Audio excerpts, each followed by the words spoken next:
لوگ فلمیں دیکھ رہے ہیں پہلے سے بے حیائی کے کاموں میں پڑے ہوئے ہیں اور غلط غلط چیزیں دیکھ رہے ہیں، تو ہم ان کو کم از کم یہ مشورہ دیتے ہیں کہ یار انڈین فلمیں دیکھنے سے بہتر ہے یا جو آج کل وہ ڈرامے جو ہمارے فیملی سسٹم کو تباہ و برباد کر رہے ہیں، جب تم نے دیکھنا ہی ہے تو کم از کم ایک کم درجے پر آ جاؤ نا، اس کو دیکھ لو، تو اس سے تو پھر بھی بہتر ہے کہ کم از کم تمہیں ہسٹری تو پتہ چلے گی، کم از کم تمہیں یہ تو پتہ چلے گا مسلمانوں کی تاریخ کیا تھی۔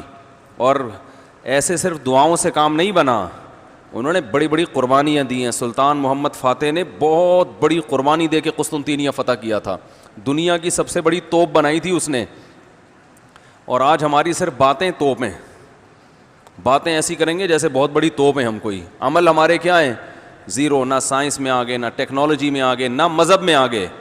وہ ٹیکنالوجی کی دنیا میں بہت آگے تھے، سائنس کی دنیا میں بہت آگے تھے۔ سلطان محمد فاتح نے جب قسطنطینیہ کو فتح کرنے کا ارادہ کیا، استنبول کو، نبی کی پیشگوئی تھی کہ میری امت میں جو طبقہ استنبول جو فتح کرے گا نا وہ جنتی ہے، تو صحابہ کے دور سے کوششیں ہو رہی تھیں، اور استنبول میں 1000 سال سے خلافت قائم تھی عیسائیوں کی، اور اسے کوئی فتح کر نہیں سکتا تھا۔ ابو ایوب انصاری رضی اللہ تعالیٰ عنہ گئے، وہ نہیں فتح کر سکے، ان کی قبر وہیں بنی، بڑے حملے ہوتے رہے، اتنی چوڑی دیوار میں نے خود دیکھی ہے، اس کی میں نے ویڈیو بھی بنائی تھی، اور اتنی لمبی دیوار شہر کے گرد کہ اس کو ناممکن اسباب کی دنیا میں، ایئر اٹیک تو ہوتے نہیں تھے نا اس زمانے میں، جانا تو پیدل فوج نہیں تھا، جائے گی کہاں سے بھائی، چڑھے گی کیسے اس پہ؟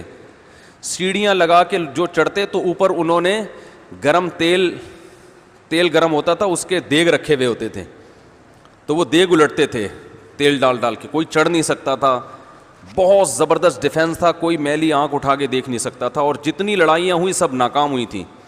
سلطان محمد فاتح نے کہا بھائی نبی نے خوشخبری دی ہے، ہم فتح کر کے چھوڑے گا۔ پھر وہ مشہور واقعہ ہے، اس نے کیا کیا کہ خشکی میں کشتیاں چلا دیں، سارے جانور راتوں رات ذبح کیے، ان کی چربی پگھلا کے پتھروں پہ بچھائی گئی ہے، اس پہ سمندری جہاز بٹھا کے، وہاں میں جب ترکی میں گیا ہوں تو اب دیکھو یہ چیز کتابوں میں بھی بتائی جا سکتی تھی نا، لیکن وہاں طیب اردگان نے کیا کیا ہے، میوزیم بنائے ہیں، ان میں یہ پورا منظر دکھایا جاتا ہے۔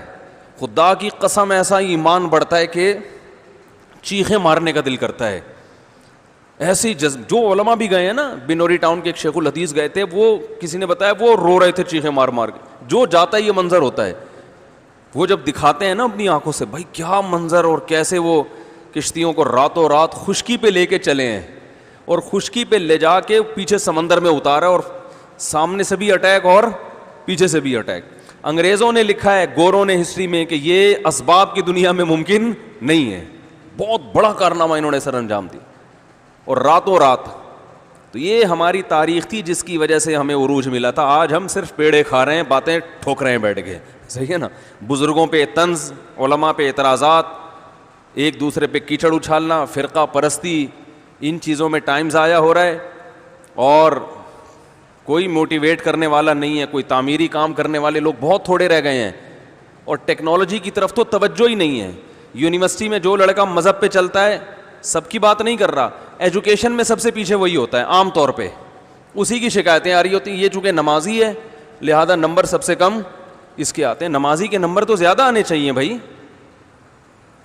جو تبلیغ میں وقت لگاتا ہے اس کو تو ایجوکیشن میں زیادہ آگے ہونا چاہیے، یہ تو ہمارے مذہب کا حصہ ہے۔ صحابہ کرام نے جو ملکوں کے ملک فتح کیے، اور جو ہمارے تاریخ میں فاتحین ملتے ہیں، سب سے پہلا بحری بیڑا حضرت معاویہ نے بنایا ہے۔ سمندر پہ سب سے بڑی فوج جو اس وقت اتاری ہے، وہ کس نے اتاری ہے؟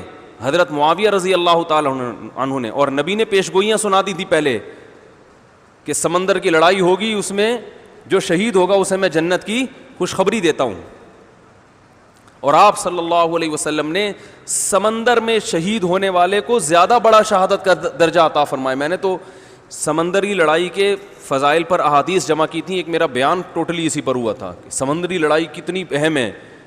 نبی کو معلوم تھا میری امت سمندروں پہ بھی چلے گی، سمندر پہ چلنا ٹیکنالوجی کے بغیر ممکن ہے کیا؟ پھٹے لگا کے بیٹھ جاؤ گے اس پہ کہ ملاحوں کو بلاؤ گے یار تم مچھلیاں پکڑتے ہو، دو چار پھٹے یہاں بھی، او بھائی لڑنا ہے اس پہ تو سامنے والا بھی لڑے گا۔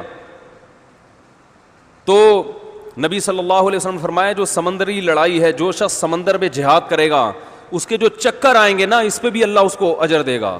بڑی خوشخبری ہیں اس کے گناہوں کی معافی کی, کیونکہ آپ کو پتا تھا کہ امت جب تک سمندر پہ کو فتح نہیں کرے گی اور سمندر پہ سفر نہیں کرے گی, یہ اس دنیا پہ حکومت نہیں کر سکتی. تو حضرت معاویہ نے جو پہلا بیڑا بنایا اس کے امیر کو امیر البحر کہتے تھے. بحر کہتے ہیں سمندر. یہ امیر البحر کی ٹرم یہ انگلش میں منتقل ہوئی ہے جس کو ایڈمرل کہا جاتا ہے. بہت ساری فوجی اصطلاحات اور سائنسی اصطلاحات عربی سے انگلش میں ٹرانسفر ہوئی ہیں, عربی سے انگلش میں گئی ہیں. آج میڈیکل سائنس میں بہت سے الفاظ ایسے ہیں جو عربی سے انگلش, مسلمان سائنسدانوں کے تھے وہ, لیکن اب دیکھو حال کیا بنا دیا. ایک نمبر کے سست نمازیوں کی حالت تو دیکھ لو جا کے. سب سے سست ترین جو ہوگا وہ دیندار بنا ہوا ہوگا.